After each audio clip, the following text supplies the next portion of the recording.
자, 오늘은 이사야서 6장 말씀을 통해서 하나님이 주시는 음성을 들을 수 있기를 바랍니다. 이사야 6장을 우리가 이해하기 위해서는 6장의 위치를 아는 것이 중요합니다. 이사야서는 전체 66장으로 되어 있는데 특별히 1장부터 12장까지가 참 중요한 장입니다. 왜냐하면 이사야가 살아있을 동안에 일어났던 일들을 기록한 중요한 내용들이기 때문입니다. 그래서 1장부터 12장까지를 가만히 한번 살펴보면은 우리가 앞에서 본 것처럼 1장부터 5장까지에서는 왜 하나님께서 이스라엘을 심판할 수밖에 없었는가, 그리고 유다에 대해서 심판을 하나님이 말씀하시는가에 대한 이야기를 쭉 설명하고 있습니다. 북이스라엘이 멸망한 이유, 남유다가 멸망한 이유, 지도자들의 타락, 예배의 형식성, 그리고 무엇보다도 지난 시간에 계속해서 말씀드린 것처럼 하나님의 미시파트와 체다카, 공의와 공평과 정의가 없는 것에 대해서 하나님께서 이스라엘과 북이스라엘과 남유다를 심판할 수밖에 없었다는 사실을 계속해서 말하고 있는 것이 1장부터 5장까지의 이야기입니다.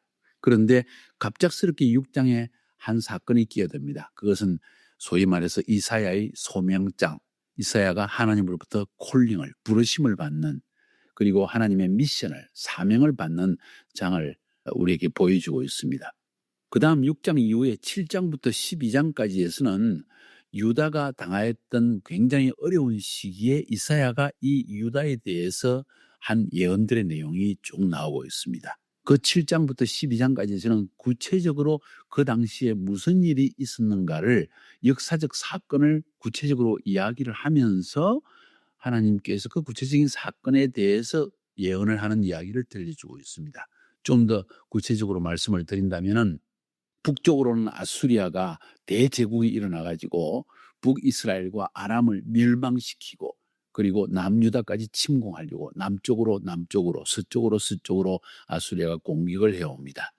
바로 그때 유다의 북쪽에 있는 북이스라엘과 시리아 혹은 아람이라고 말하게 하고 혹은 수리아라고도 말하게 하는 이 아람 나라와 북이스라엘이 연합을 해가지고 아수리아 제국이 남쪽으로 들어오지 못하도록 동맹을 맺습니다. 그러면서 남쪽 유다에게도 너희도 우리와 함께 동맹을 맺고 아수리아를 대항하자, 이렇게 이야기를 하지만은 유다는 그것을 거절하고, 그리고 아수리아를 오히려 불러가지고 아람과 북이스라엘의 연합군을 치려고 합니다.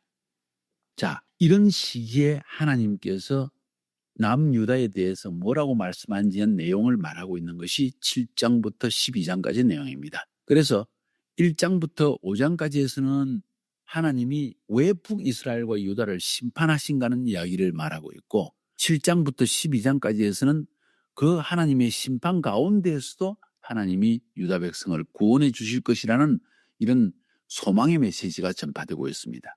그러니까 심판과 하나님의 구원의 메시지 혹은 심판과 회복의 메시지 중간에 6장이 끼어 있는 것입니다. 이 6장은 이사야의 소명장, 이사야의 부르심의 장이라고도 이야기합니다. 왜냐하면 6장 전체가 이사야가 어떻게, 언제 하나님의 부르심을 받았고 어떤 일을 하라고 부르심을 받았는가 하는 이야기를 우리에게 말해주고 있기 때문입니다. 그리고 조금 전에 말씀드렸지만 1장부터 5장까지는 심판에 대한 이야기고 7장부터 12장까지에서는 회복에 대한 이야기인데, 그 중간에 이사야가 예언적인 부르심을 받으면서 하나님의 백성에 대해서 하나님의 심판과 그리고 회복을 선포하는 하나님의 예언자로 부르심을 받았다는 사실을 지금 말하고 있는 것이 6장입니다. 6장은 1절부터 13절까지 아주 짧은 구절이지만 크게 보면 두 단락으로 구분할 수 있습니다. 1절부터 7절까지에서는 하나님의 보좌의 영광을 체험하는 이사야의 이야기를 기록하고 있고, 그 다음 8절부터 마지막 절 13절까지는 이사야가 어떤 부르심을 받고 어떤 미션, 사명을 받았는가 하는 것에 대한 이야기를 우리에게 기록해 주고 있습니다. 먼저 우리 1장 1절을 한번 살펴봅시다. 1장 1절에서는 우시아 왕이 죽던 해에 내가 본즉 주께서 높이 들린 보좌에 앉으셨는데 하는 표현을 쓰고 있습니다. 일부러 우시아 왕이 죽던 때라는 이야기를 합니다.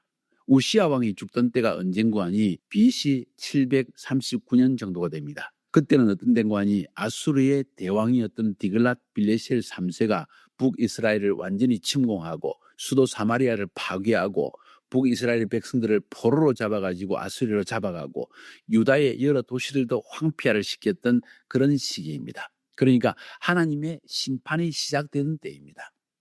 어찌 보면 우시아가 왕이 되었던 시절은 유다 왕국이 가장 번영한 시기였습니다. 경제적으로, 정치적으로, 그리고 무역적으로 볼 때도 이 우시아 시절에 유다는 가장 강력한 나라를 이루었다고 볼 수가 있습니다. 그런데 우시아 왕이 죽기 시작하면서 아수르의 디글랏빌레셀 3세가 대아수리아 제국을 형성하고 점점 강하여지면서 다른 나라를 침략하고 심지어는 북이스라엘을 멸망시키고 남쪽 유다이고 침공해 오려고 합니다.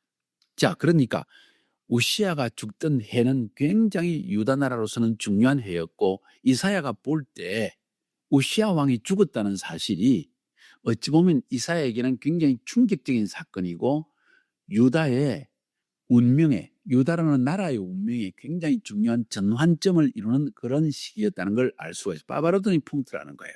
왜냐하면 이 우시아 왕이 유다에서 가장 강력하고 군사적으로, 경제적으로, 정치적으로, 무역적으로 모든 면에서 강력한 왕이었는데 이 왕이 죽고 나면서부터 점점 유다는 멸망의 길을 들어서기 때문입니다. 그래서 이 우시아 왕이 죽던 해라는 말을 좀 해석을 하면서 이렇게 번역하는 것을 제가 보았습니다. 상당히 의미가 있는 내용이라고 생각합니다. 강력한 인간 왕 우시아가 죽던 바로 그 해에 나는 높이 올린 보좌 위에 앉으신 신적인 왕인 야훼 하나님을 보았다. 이렇게 해석할 수 있다는 거예요. 무슨 말인가 하니 유다 왕국을 가장 강력한 나라로 만들었던 우시아 왕이 죽는 그때 이사야는 근심 속에 사로잡힙니다. 앞으로 이 우리나라가 어떻게 될까? 우리나라의 운명이 어떻게 될까? 하면서 나라를 근심하고 하나님의 택한 백성인 이스라엘 백성을 그리고 유다 백성을 근심하는 마음속에 그가 묵상하며 기도할 때 어찌 보면 성전에 가서 하나님께 기도하고 있을 때 환상을 봅니다. 어떤 환상입니까? 하늘 보좌에 진짜 왕중왕이신 하나님이 보좌 위에 앉아 계시는데 그 앉아있는 모습이 보좌 안에 하나님의 영광이 가득 찬 모습이라는 겁니다. 그리고 스랍 천사가 날개짓을 하면서 두 날개는 발을 가리고 두 날개는 얼굴을 가리고 그리고 두 날개로 날면서 거룩하다 거룩하다 거룩하다 만군의 여호와여 그의 영광이 온 땅에 충만하다 하는 이 환상을 지금 눈으로 보게 됩니다. 지금 이 일은 무엇을 말하는 거 아니? 우시아 왕이 죽으면서 유다 왕국이 가장 어려운 처지에 있다는 것을 이사야가 영적으로 감지를 하고 근심 속에 기도할 때 하나님의 보좌에서 어떤 결정이 내려지는가 하는 것을 보았다는 것입니다. 이 6장 전체 내용은 너무너무 중요한 내용인데 이사야라는 한 사람, 우리가 서론에서도 이야기한 것처럼 이사야는 단순한 예언자가 아닙니다. 아모스처럼 뽕나무 재배하는 농부였다가 예언자가 된 사람이 아니에요.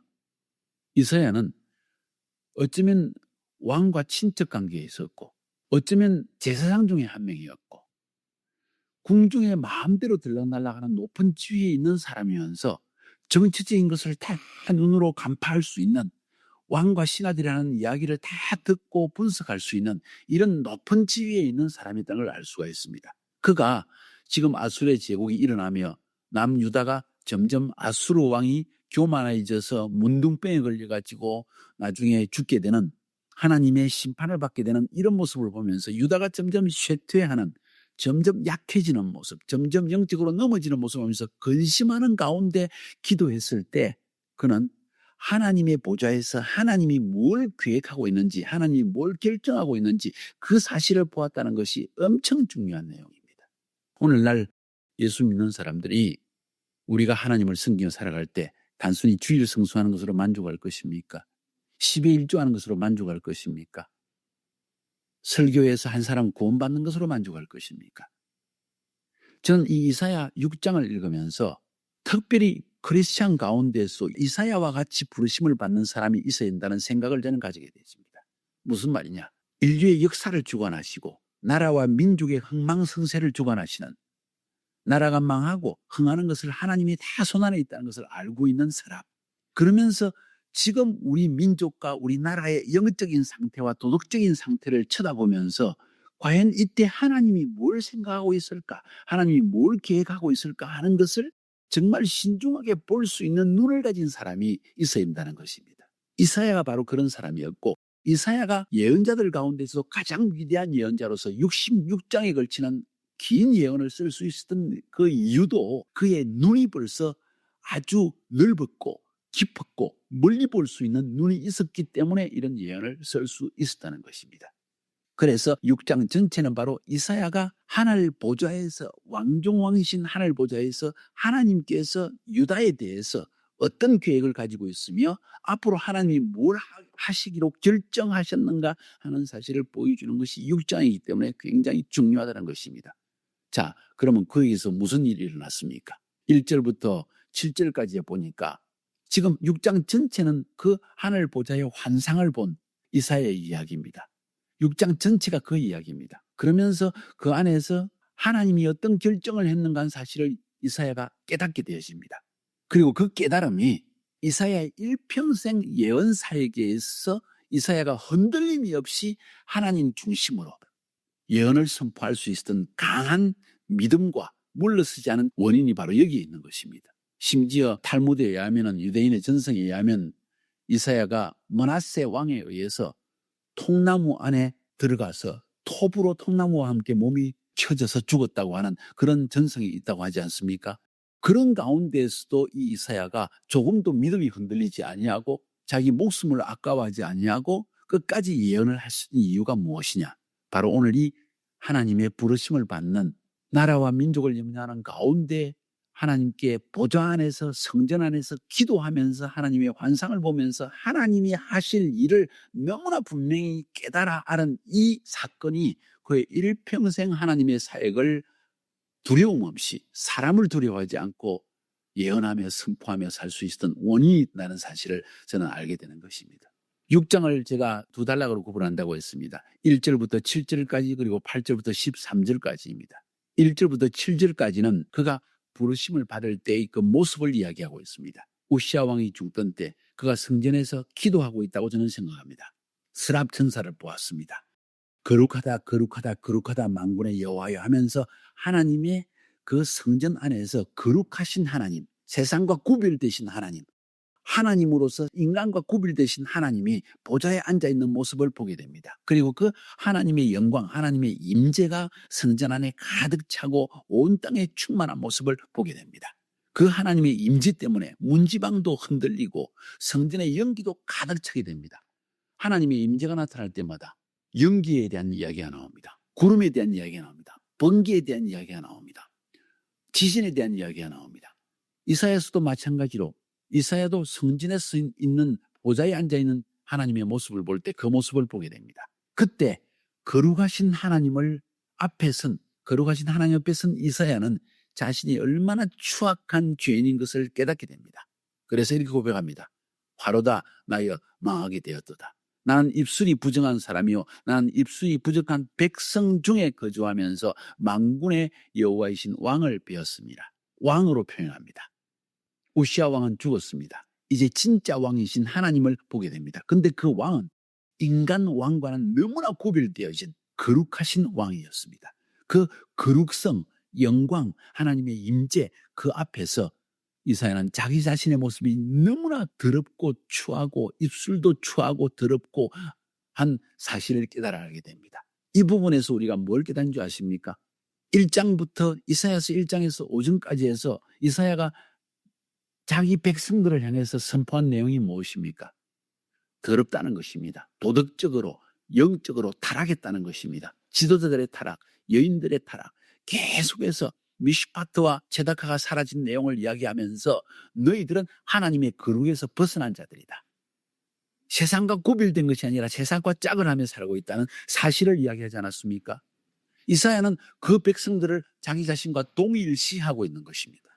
어쩌면 이사야는 1장부터 5장까지에서 북이스라엘의 죄악을 깨달아 알고 남유다의 죄악을 보면서 그것이 다른 사람의 죄가 아니라 우리 공동체, 하나님의 백성의 공동체의 죄악이라는 것을 깨달아 알고 자기도 그 중에 한 사람으로 하나님 앞에 고백하는 모습이라고 저는 생각되어집니다. 사실 우리가 하나님의 은혜를 받는다는 말이 표현이지만 가장 큰 은혜가 무엇인가? 그것은 바로 내가 하나님 앞에 죄인됨을 깨달아 아는 것이라고 저는 생각합니다. 그 순간 하나님을 더 찾게 되어 있고 그 순간 더 하나님의 임재 앞에 나오자는 열망이 생겨나기 때문입니다. 이런 이사야의 자신의 죄악된 모습, 자기 백성의 하나님 앞에서 이 죄악된 모습을 고백하게 될 때 바로 그 순간에 스랍 천사 중에 하나가 구젓가락으로 제단에서 지은 핀 숯을 손에 가지고 날아와서 이사야의 입술에 대면서 보라 이것이 내 입에 닿았으니 내 악이 죄해졌고 내 죄가 사해졌다는 이야기를 선포를 하게 됩니다. 제단의 불, 그것은 성소 안에 있는 분향단, 하나님께 기도의 향기를 드린다고 했지 않습니까? 그 향을 피우는 숯불을 가져와서 이사야의 입에 대었더니 그것을 납게 되었다는 이야기가 나옵니다. 이걸 좀 더 해석을 해보면은 이스라엘 백성들은 하나님께 불같은 심판을 받지 않고는 결코 정결함을 받지 못한다는 것이 이사야의 예언의 중요 내용이었습니다. 너희들은 아무리 하나님의 예언을 선포해도 하나님이 아무리 기회를 주어도 죄를 깨닫지도 못하고 죄를 고백하지도 않고 회개하지도 않기 때문에 하나님이 할 수 없이 불과 같은 아수리아 나라를 일으켜서 불같은 심판을 통과해야만 너희들이 깨끗함을 받고 그리고 비로소 하나님 앞에 겸손하게 낮아져서 하나님을 찾고 구하고 회개함으로 말미암아 회복과 구원을 얻을 수 있다는 그런 그 전체의 메시지가 이사야의 메시지인데 그런 것과 연관해서 생각해 볼 때 천사가 그 분향단에 있는 불타는 숯, 여러분 숯이 얼마나 뜨거운지 압니까? 그냥 불이 아니에요.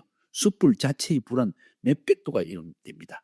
그 숯불을 이사야의 입에 갖다 대면서 하나님께서 네 죄가 사해졌다. 우리 죄사함이 어떻게 받습니까?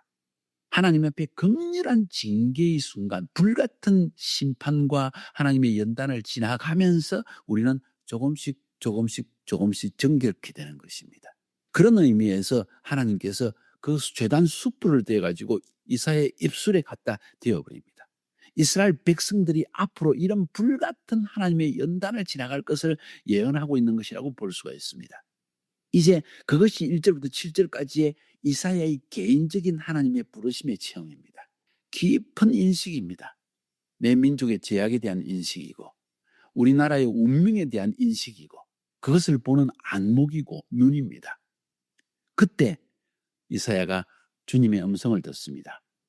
무슨 음성입니까? 8절에 내가 누구를 보내며 누가 우리를 위하여 갈고, 다시 말해서 이런 죄악된 백성들을 바라보며 근심하는 이사야에게 누가 그 백성들에게 가겠느냐 하는 이야기를 하고 있습니다.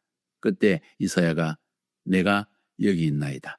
나를 보내소서 하고 순종하는 마음으로 고백합니다. 하나님, 아무도 이 일을 하지 않는다 할지라도 아무도 듣지 않는다 할지라도 나는 이 일을 하겠습니다. 당신의 말씀에 순종하겠습니다. 하는 이야기를 했을 때 그때 하나님께서 이사야가 할 일을 가르쳐 주십니다. 9절과 10절에 나와 있습니다. 가서 이 백성에게 이르기를 너희가 듣기는 들어도 깨닫지 못할 것이요 보기는 보아도 알지 못하리라 하여 이 백성의 마음을 둔하게 하며 그들의 귀가 막히고 그들의 눈이 감기게 해라. 염려하건대 그들이 눈으로 보고 귀로 듣고 마음으로 깨달아 다시 돌아와 고침을 받을까 하노라. 이런 말씀하십니다. 아주 애매한 말씀입니다. 그러나 이 말씀을 원문으로 읽어볼 때 이런 내용을 지금 말하고 있는 것입니다. 이사야야, 내가 너를 보내어서 백성들에게 예언하게 할 것이다. 그런데 이 백성들은 마음이 살쪄 있고 눈은 벌써 너무 부유해서 눈이 감겨져 있고 술을 마시고 눈이 감겨져 있고 그리고 귀도 완전히 막혀져 있다. 온몸에 기름이 가득 차서 보지 못하고 듣지 못하고 깨닫지 못한다. 그래서 내가 예언을 하지만은 그들은 결코 깨닫지 못할 것이다. 그리고 그것이 나의 뜻이다. 너가 예언하면 할수록 그들은 더 마음을 닫아버리고 더 귀를 닫아버리고 더 눈을 닫을 것이다. 그리고 그 일을 위해서 너는 예언을 해야 된다. 다시 말해서 이사야는 다른 많은 예언자들, 구약시대의 예언자들은 하나님의 예언자를 부르실 때 그 예언을 통해서 백성들이 그 말을 듣고 회개하기 위해서 예언자를 불렀습니다. 그런데 이사야의 부르심은 다른 것이었습니다. 이사야의 예언을 듣고 백성들이 회개하게 하기 위해서 예언한 것이 아니라 더 마음이 닫혀지고 더 눈이 닫혀지고 더 귀가 닫혀져서 하나님의 뜻을 심판을 예언을 받아들이지 못하도록 더 완악하게 마음을 하기 위해서 하나님이 이사야를 불렀다는 것입니다. 왜 그런지 아십니까? 백성들은 방탕했고, 백성들은 이기적이고, 백성들은 미시파트와 제다카를 다 버렸기 때문에, 그리고 아수르 왕의 말기, 아수르 왕이 죽을 때는 유다가 가장 번영할 때였습니다. 사치가 극치에 이를 때였습니다. 방탕함이 극치에 이를 때였습니다. 그래서 평온한데 네가 무슨 그런 자꾸 잘못됐다고 이야기하느냐, 죄졌다고 이야기하느냐 하면서 너는 도저히 상황을 모르는 사람이라면서 이사야 말을 전혀 받아들이지 않았다는 것입니다. 심지어 궁중에 있는 왕의 대신들도, 왕의 지도자들도 역시 이사야를 배척했습니다. 그래서 이사야는 굉장히 외로운 예언자였다는 것을 알 수가 있습니다. 이사야는 미래에 일어날 일을 보고 있었습니다. 유다 왕국이 도덕적으로 영적으로 타락한 것을 보았기 때문에 그 타락 때문에 앞으로 닥쳐올 심판에 대한 이야기를 하고 있는데, 백성들은 지금 잘 살고 있으니까, 지금 잘 먹고 있으니까, 지금 뭐든지 다 있으니까 그것으로 만족하면서 야 이사야야 너 지금 무슨 이야기를 하고 있느냐 하면서 마음을 더 닫고 귀는 더 닫고 하면서 하나님의 음성을 듣지 않는다는 것입니다. 이사야가 너무 안타까워서 묻습니다. 하나님께. 내가 이르되 주여 어느 때까지 그렇게 되겠습니까? 언제까지 이 백성이 회개하지 못하고 죄를 깨닫지도 못하고 하나님께 나오지도 못하고 저렇게 악한 상태, 세속적이고 도덕적으로 타락한 가운데 있겠습니까? 예배는 형식적으로 드리고 저런 상태에 있겠습니까? 하니까 주님이 말씀하시기를 성읍들은 황폐하여 주민이 없으며 가옥들에는 사람이 없고 이 토지는 황폐하게 되며 여호와께서 사람들을 멀리 옮기셔서 이 땅 가운데 황폐한 곳이 많을 때까지니라. 어느 때까지요? 아수르가 침공을 하고 바벨론이 침공을 해가지고 북이스라엘과 남유다의 땅이 완전히 황폐화되어지고 사람들은 포로로 잡혀갈 때까지라는 것입니다. 그러면서 주님 말씀하십니다. 13절에 그 중에 10분의 1이 아직 남아있을지라도, 아직 남아있어도 이것도 황폐하게 될 것이다. 다시 말해서 하나님이 송두리째 완전히 썰어버린다는 것입니다. 완전히 심판해서 황폐하게 만들어버린다는 것입니다. 더 이상 소망이 없게 만들어버린다는 것입니다. 이사야에게 말합니다. 그때까지 이 백성들이 귀가 닫히고 눈이 닫히고 마음이 닫혀서 여호와 하나님의 말씀을 받아들이려고 하지 않을 것이다. 교만하다. 도덕적으로 타락했다. 영적으로 완전히 무뎌졌다. 그리고 그것이 계속될 것이다. 어느 때까지인가. 완전히 포로로 잡혀가고 나라를 완전히 잃어버리고 땅이 황폐하게 될 때까지 그렇게 될 것이다. 실제적으로 이스라엘은 그렇게 해서 이사야가 예언한 이후에 아수르에게 멸망당해서 북이스라엘은 아수르의 포로로 잡혀가고 남유다는 BC 586년, 북이스라엘은 722년, 북이스라엘은 아수르에, 남유다는 바벨론에게 잡혀가지고 포로로 완전히 잡혀갔습니다. 귀가 닫혔고 눈이 감겨져 있고 마음은 깨닫지 못했기 때문입니다. 우리는 오늘 살아가는 우리의 삶 속에서 지금 내가 사는 상황이 어느 때인지를 파악할 수 있는 눈을 가져야 된다고 저는 생각합니다. 우리 한국을 한번 생각해 봅니다. 경제적으로 부유한 나라 되었습니다. 삼성컴퍼니, 롯데, LG, 무수한 현대, 수많은 아주 전 세계적으로 참 1, 2위를 다투는 자동차와 전자와 온갖 가지 유명한 큰 회사들이 만들어지고 한국 민족들은 조그만 땅덩어리지만 너무나 잘 살고 있습니다. 그런데 영적으로 도덕적으로 보게 될 때 지금 얼마나 타락해 있는지 모릅니다. 하나님을 떠난 사람들이 너무나 많기 때문에 청년 세대가 하나님을 알지 못하고 있습니다. 그런데도 깨닫지 못하고 있는 것입니다. 이사야는 이런 상황 속에서 이 나라가 하나님의 축복을 누리기 위해서는 우리가 진정 눈을 열어서 보아야 하며 귀를 열어서 들어야 하며 마음을 열어서 깨달아야 한다는 사실을 담대히 외치고 있는 것입니다. 바로 이 사실 때문에 한국 땅에도 이런 이사야와 같은 사명을 받는 자가 일어나야 된다고 저는 믿고 있습니다. 그런데 여기에 한 가지 하나님께서 소망을 꼭 남겨두십니다. 우리 하나님은 자기가 부르신 백성들을 결코 버리지 아니하십니다. 영원히 심판하지 않습니다. 하나님께서 이렇게 말씀하십니다. 자, 13절 마지막에 보니까 밤나무와 상수리나무가 배임을 당하여도 모든 것을 베어서 황폐하게 될지라도 그 거루터기는 남아있는 것 같이 거룩한 씨가 이 땅의 거루터기니라 하시더라. 딱 한 구절, 그것도 13절 절반의 구절에서 하나님 말씀하시기를 거루터기를 남겨두겠다. 남은 자에 대한 이야기를 합니다. 그러면서 거루터기, 거룩한 씨, 남은 자 똑같은 이야기를 하고 있습니다. 그 거루터기는 남아있는 것 같이 거룩한 씨가 이 땅의 거루터기니라. 여기서 거룩한 씨라는 말을 합니다. 그래서 이 거룩한 씨가 누구일 것인가, 무엇일 것인가 하는 질문을 많이 던지고, 그것은 바로 미래에 오실 메시아 예수 그리스도를 통해서 하나님께서 결국 자기 백성들을 회복시켜 주실 것에 대한 예언을 지금 이사야를 통해 지금 하고 있는 것입니다. 중요한 것은 이사야는 그것이 예수 그리스도라는 사실을 아직 몰랐을 것입니다. 그러나 이 거룩한 씨를 통해서 그것이 거루터기며 남아있는 자들, 이 남아있는 자, 그 중에서도 거루터기, 거룩한 씨 하나를 통하여서 하나님이 불가능한 일을 가능으로 만드시고 기적적인 회복을 이스라엘 가운데 가져온다는 사실을 지금 예언하고 있는 것입니다. 이스라엘 백성들에게, 유대민족에게 남아있는 오직 한 가지 소망이 뭔지 아십니까? 하나님은 남은 자를 통해서 백성을 회복시키신다. 하나님은 거룩한 씨앗 메시아를 통해서 이 민족을 다시 회복시킨다는 그런 소망입니다.